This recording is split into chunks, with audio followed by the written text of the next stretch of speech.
Well, welcome back to the Reading and Writing Podcast. My guest today is Sara Blaedel, best-selling writer and author of the new novel, A Harmless Lie, the latest novel featuring her character, Detective Louise Rick. Blaedel's novels are published in 38 countries. In 2014, Sara was voted Denmark's most popular novelist for the fifth time. And she is also the recipient of the Golden Laurel, Denmark's most prestigious literary award. Best-selling author A.J. Finn wrote about Blaedel's. Sara Blaedel writes novels as twisty as spirals and electric with intelligence. Her sophisticated mysteries hum with warmth and life and double as inquiries into social and justice systems rigged against those who heartbreakingly need them most.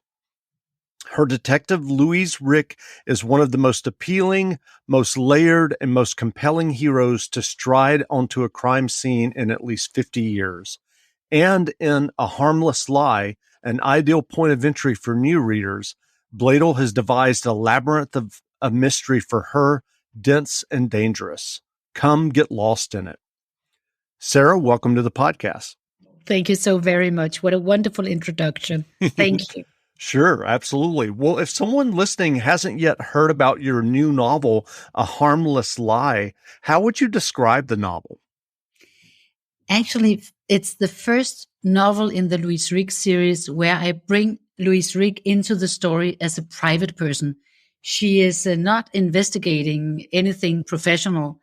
I have in my earlier books, and I just want to say that A Harmless Lie is a perfect place, a perfect book to start with if you do not know my earlier books about her, because it's kind of a new beginning. I've sent her out on a long vacation before you will meet her in A Harmless Lie. So when she's coming back, she's just a private person dragged into the story because her brother and her sister-in-law is involved in this case. So for the first time, I want to put my eye on Louise as a private, just like me and friends, or you and your friends could end up in a situation that involves the police. Sure. And do you remember the original idea or impetus that led you to write A Harmless Lie?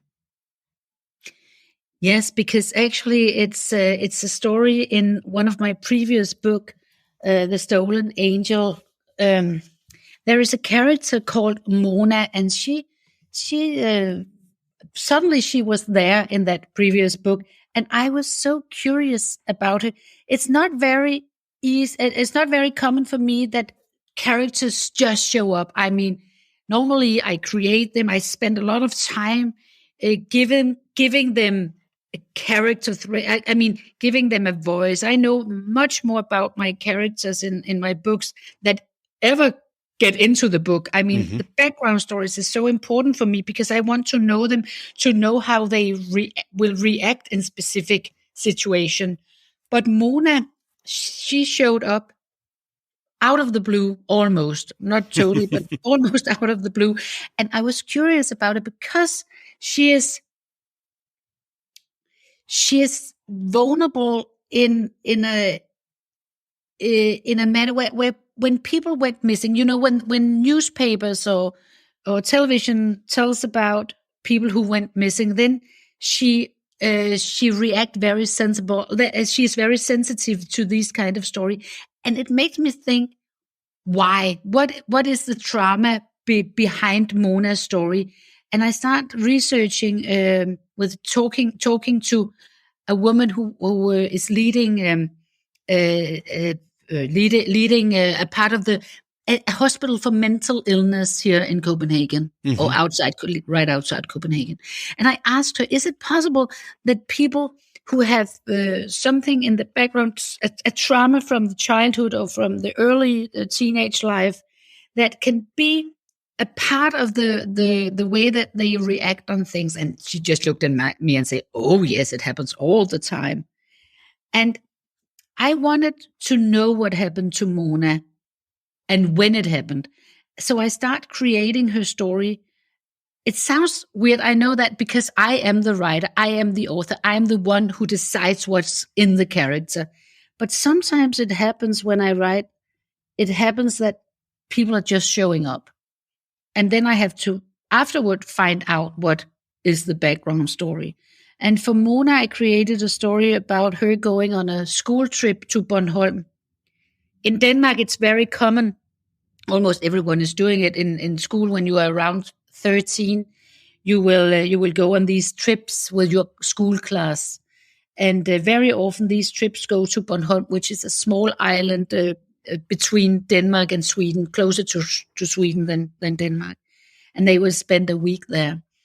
And when Mona went there as a teenager, one of the girls from her school class disappeared out of the blue. And I mean, it's not like they found the body afterwards. It's not like they know that if she was kidnapped or if she decided to disappear.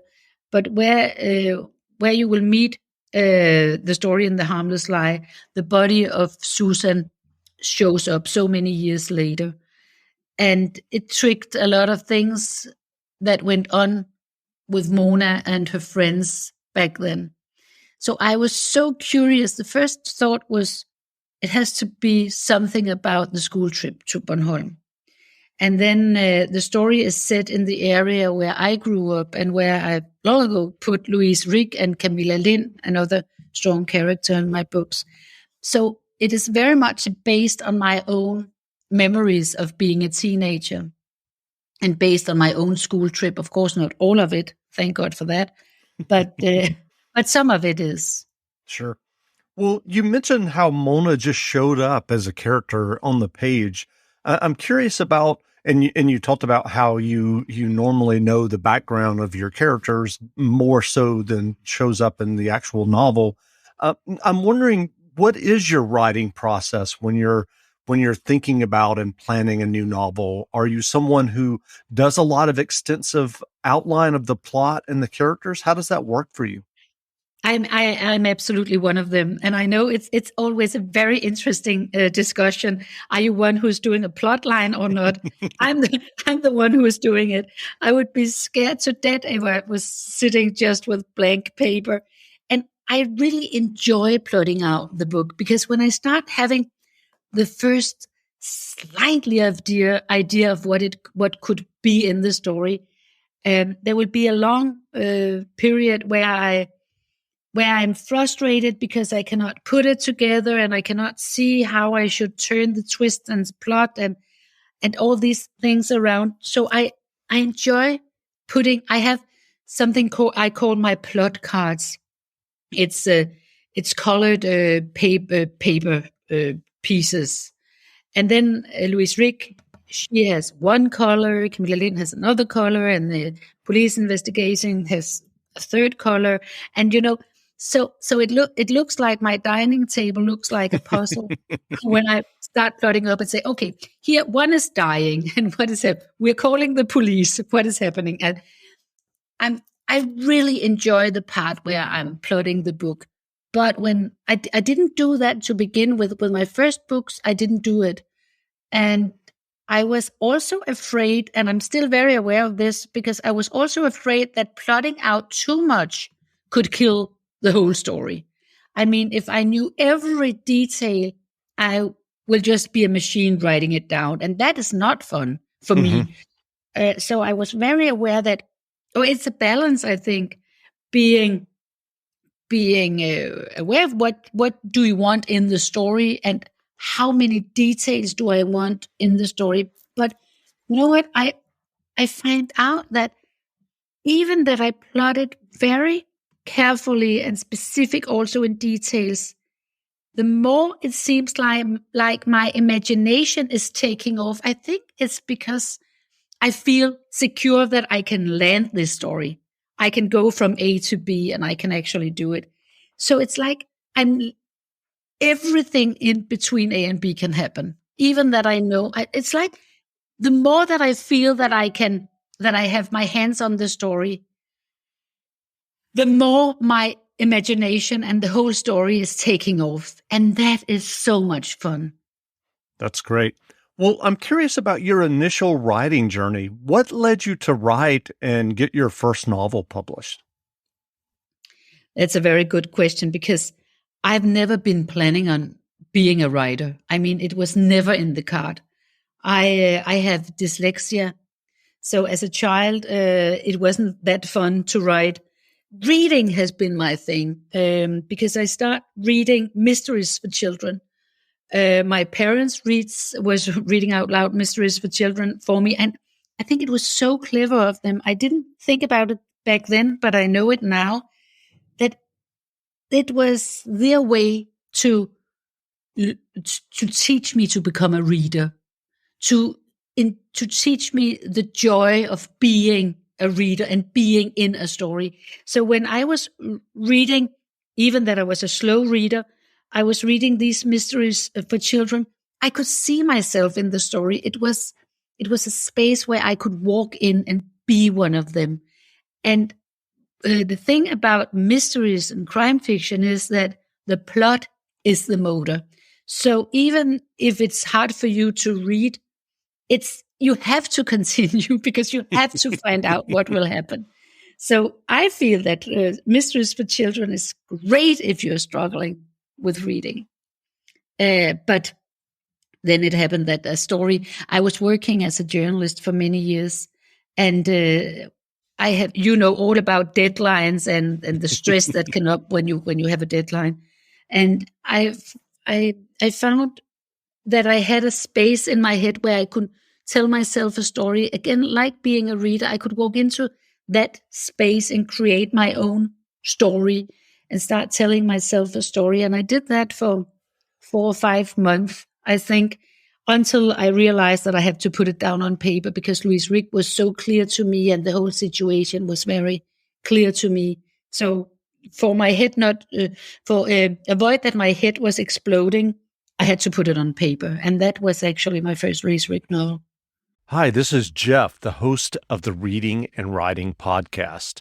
I wanted to tell you about an app that can change how you plan parties and celebrations at your home. Drizzly.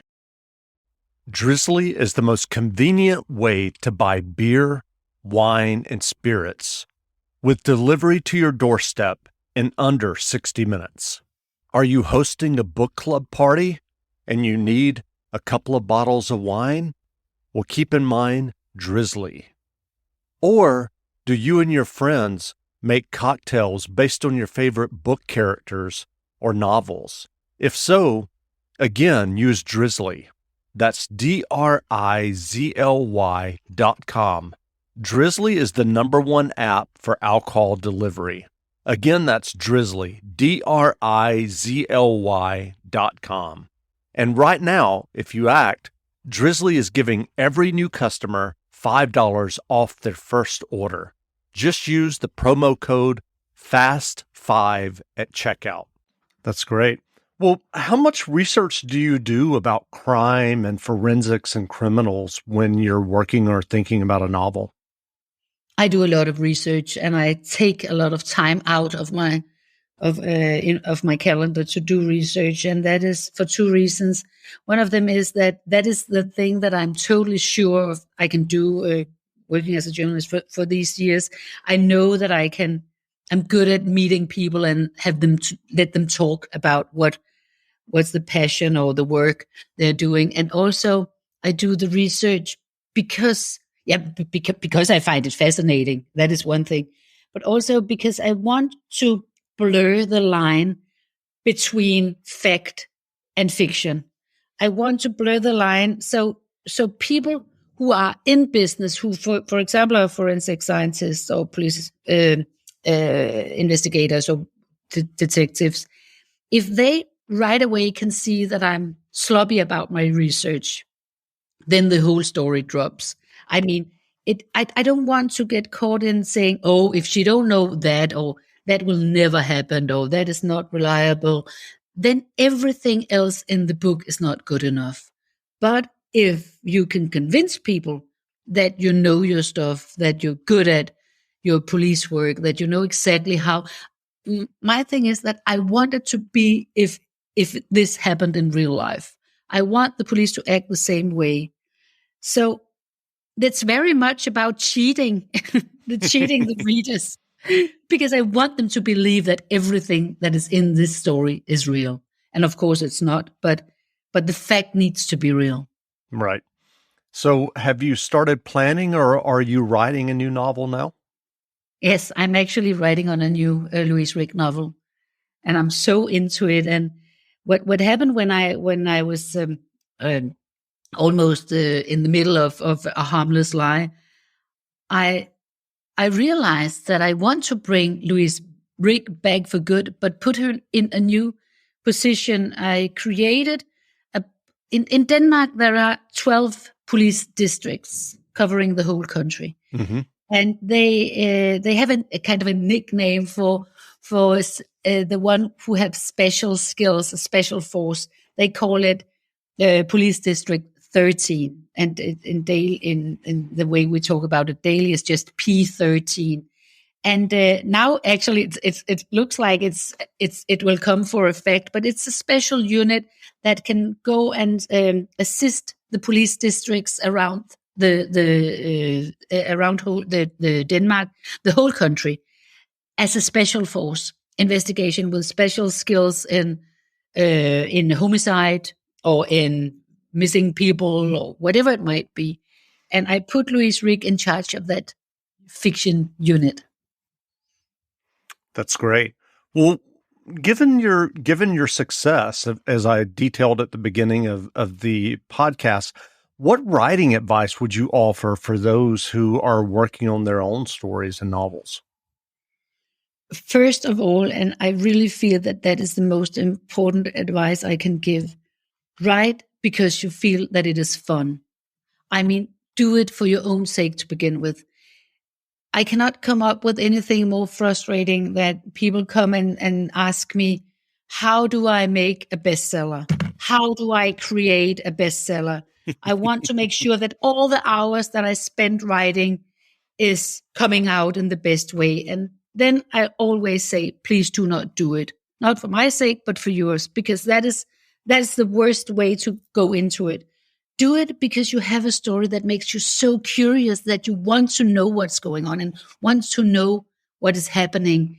And I spend a lot of time, because I like it, creating these characters. I mean, when I start a new book, I write a fact sheet on the characters that is in, not just Louise Rick, but all the other ones also. So I feel that I really know them, because it makes it so much easier to write about the situations that I put them in, because then I know how they will react. So for me, it's very fun. It is like a puzzle to create characters and put skills from people you know or people you've met, and you put a little from here and there into them. Because then when the story is going on in your head, then you know exactly what they will say and exactly how they will react. And it's just, for me, much more fun. That's great. Well, what novels have you read recently that you enjoyed?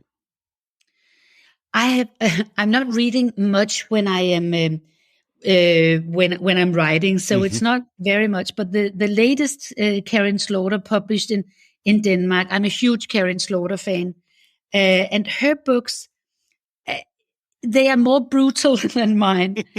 But she is such a great plotter. I mean, I feel that her plots and the story behind it and her research is so well done. So I always enjoy her books. That's great. Well, where can people find you online if they'd like to learn more about you and your novels? They can find me on Instagram and on Twitter, and it's just at Sara Blaedel. I also have a Facebook profile, but it's mostly in Danish, so probably they will find it a little bit boring or weird. So Instagram and Twitter would be the way to catch up with me, and I'll be very happy to answer questions and to connect. That's great. Well, again, we've been speaking with Sara Blaedel, best-selling writer and author of the new novel, A Harmless Lie. The novel is available now, so go buy a copy. And Sara, thanks for doing this interview. Thank you so much for having me. Thank you very much. Wonderful. Thank you. Now, stay tuned for a brief excerpt from an audiobook of an earlier Sara Blaedel novel, The Lost Woman, read by Christine Lacken, available from Hachette Audio, wherever audiobooks are sold.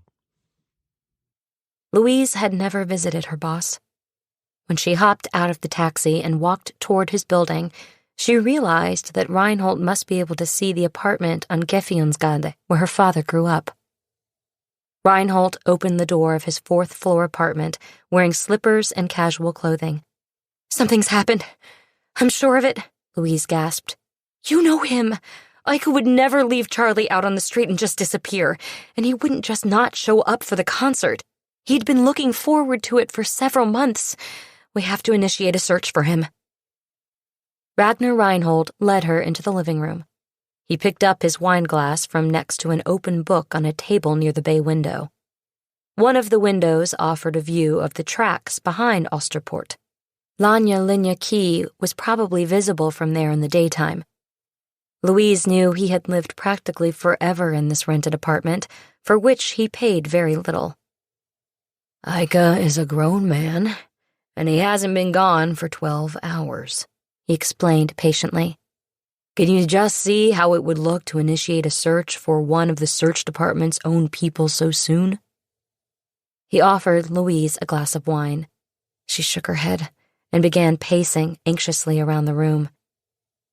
"Louise, please, sit down." He pointed at the sofa, and they both sat. "It's wonderful you two have found each other, even though it's given me problems in the department, of course. Ike is a fine investigator and a good person. I've known him now for many years." Louise was aware of that, and now she felt embarrassed. Apparently, Reinhold believed she was there because she and Ike were having problems. "This has nothing to do with our relationship. What's happened?" "Nothing has happened to him." His voice was measured, calm. "Ike is able to take care of himself, but it's possible there are sides to him you don't know. Maybe he should have told you, but it looks like he hasn't." A chill ran through Louise's body, and already she regretted turning down the wine. "I know once in a while Ike hits bottom, and he needs help getting back up." She turned to Reinhold.